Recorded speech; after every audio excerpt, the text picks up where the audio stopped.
김건희의 남자라 불리던 김성훈 전 경호차장이 재판 현장의 모습을 드러냈습니다. 그런데 당당하게 반성한다던 말을 하더니 뜬금없이 그러나를 붙이며 변명을 이어갑니다.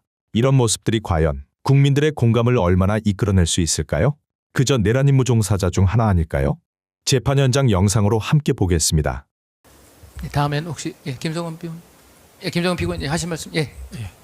존경하는 재판장님, 저는 30년간 경호 공무원으로서 근무하면서 오로지 대통령을 위한 경호 임무에만 수행해 왔습니다.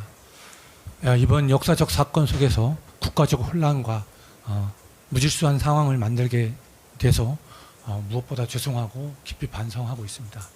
하지만 그 상황에서 저희가 판단할 수 있는 어떤 법적 지식과 식견 없이 경호 임무 수행에 매몰되어 발생한 이 체포 방해에 대해서는 제가 책임을 전가하기보다는 사실관계에 대해서 정확하게 한번 확인해 주시기 바라며, 특히 비하폰 관련해서는 제가 그러할 이유도 없고 그런 사적 이익을 추구할 이유도 없었기 때문에 1심, 원심에서 다퉜던 그런 그 사실관계에 대해서 다시 한번 정확하게 살펴봐 주시기 바랍니다.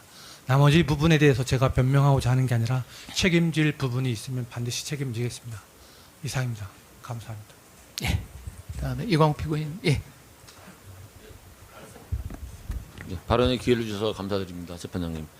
저희는 저도 이제 경호실에 30년 동안 근무를 하면서 저희 박전준 경호처장을 지금 4개월 모시면서 늘 하시던 말씀이 법과 원칙을 지켜라.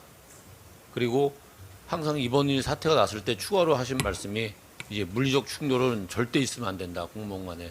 그걸 항상 염두를 해두시고 저희한테 지침을 주시면서 이 사태를 대비를 했지만은 저희가 이 경호 업무 외에 다른 이제 법적인 지식이나 이제 그런 혼란 속에서 누구 하나 저희들한테 명확하게 이건 이거다라고 말씀해 주신 분 아무도 없어 가운데에서도 그 외롭게 저희를 또 지휘해 주신 박정준 경호처장님이 제일 마음이 고생을 많이 했다고 저는 생각을 합니다.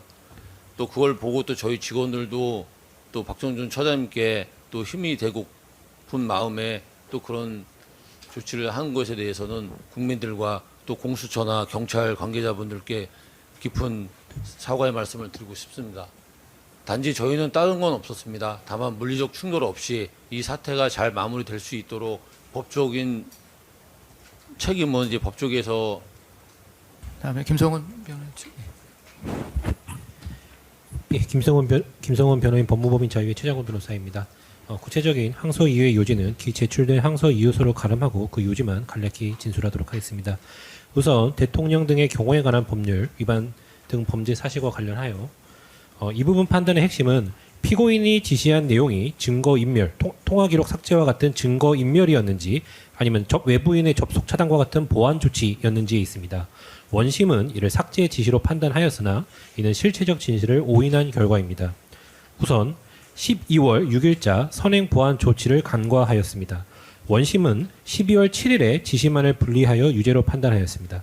그러나 바로 전날인 12월 6일 경호처는 국가정보원의 통보와 기관장인 경호처장 박종준의 지시에 따라 이미 동일한 성격의 사용자 계정 삭제, 모듈 초기화 등의 보안 조치를 실행한 바 있습니다. 피고인의 지시는 전날 실행된 합법적 보안 조치의 연장선상에 있었을 뿐입니다. 원심은 이 선행 보안 조치를 심리하지 않은 것은 사건의 본질을 놓친 것이라고 할 것입니다. 다음으로 이 부분 공소 사실을 인정할 수 있는 유일한 증거인 김대경의 진술은 신빙성이 매우 낮음에도 원심은 이러한 김대경의 진술을 유죄의 핵심 증거로 삼았습니다. 그러나 김대경의 진술은 지시의 대상이 사령관이었는지 전체 외부 가입자였는지 그리고 그 피고인의 지시 내용이 삭제였는지 보안 조치였는지 그리고 대통령 지시 언급을 한 주체가 본인 김대경인지 피고인인지 등 핵심 사항에서 경찰 조사와 법정 증언까지 이르기까지 일관되지 않고 번복되었으며 심지어 본인이 직접 실행한 12월 6일 조치에 대해서는 증언을 회피하였습니다.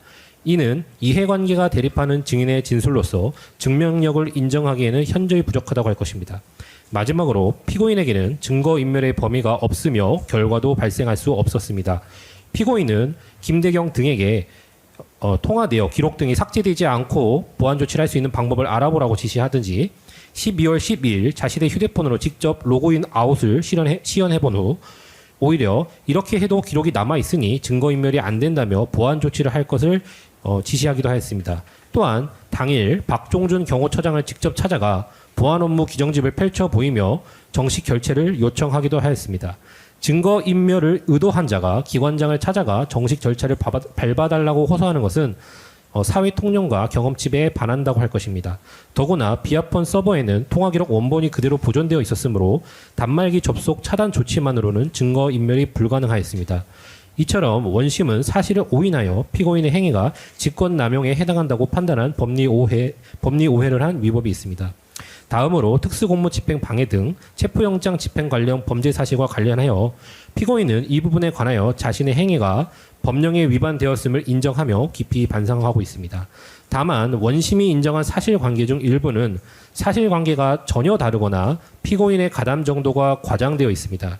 특히 차벽 설치 및 병력 동원은 타인에 의하여 주도된 측면이 강함에도 원심 판결은 이를 피고인과 묶어서 피고인의 공동 책임으로 돌리고 있습니다.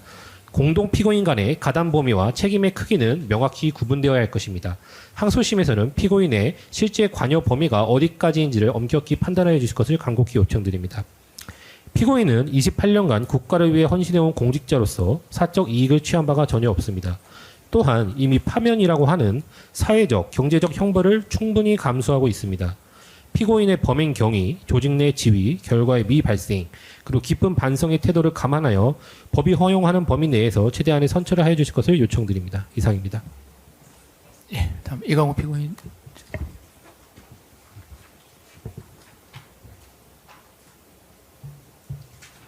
네, 이광호 피고인을 위해서 구술변론하겠습니다. 자세한 것은 항소 이유서의 기재 내용으로 가름하겠습니다. 이 사건 위기관리 대응 TF 팀장은 공소위 이진아 경비안전본부장으로 피고인 이광호는 이 TF 소속 위원이나 팀원으로 소속되어 활동을 한 적이 전혀 없습니다. 다만 이 TF 팀을 최종 총괄하는 상피고인 박종준과 김성훈의 지시에 따라 경호 업무를 수행한 것이 전부라고 하겠습니다. 대통령 경호처의 조직은 어쩌면 군대보다도 더 상명하복에 유계 질서가 확고하다고 해도 과언이 아니라고 하겠습니다. 피고인 이광호의 변호인이 제1심 재판에서 의견을 필요한 것처럼 전시의 아군의 중대장은 적진의 민가의 적군이 민간인으로 유장하고서 잠입한 것으로 판단하여 이 민가를 폭격할 것을 명령하였을 때 부하 장병의 입장에서 진짜로 민간인이면 어쩌나 하는 우려가 있을 수 있다 하여도 전시의 상관의 명령을 거역할 수 없는 것처럼 경호 대상자의 생명과 신체의 안위를 위하여서는 날아오는 총탄을 향해서도 자신의 목숨을 초계처럼 바쳐야 하는 경호처 경호관들의 입장에서 공처 수사관의 한남동 대통령 관저 출입을 허용하지 말라는 대통령 경호처의 최고 수장인 상피고인 박종준의 하명을 거역한다는 것은 사실상 불가능하였습니다. 부디 이와 같은 사정을 헤아려 주시고 특히 현재 피고인 이광호는 항소 이유서에서 개진한 것처럼 집안에 매우 어려운 사정이 있어 병세가 위중한 병간호 대상자 피고인 이광호 부부에게는 세라의 자녀도 없습니다. 그 대상자를 하루라도 속히 밀착 간병하여야 하는 대반 사정 또한 널리 헤아려 주시기 바라겠습니다. 그리고 피고인 이광호는 자신의 불찰에 대하여 뼈를 깎는 아픔으로 깊이 반성하고 있습니다. 이상입니다. 예,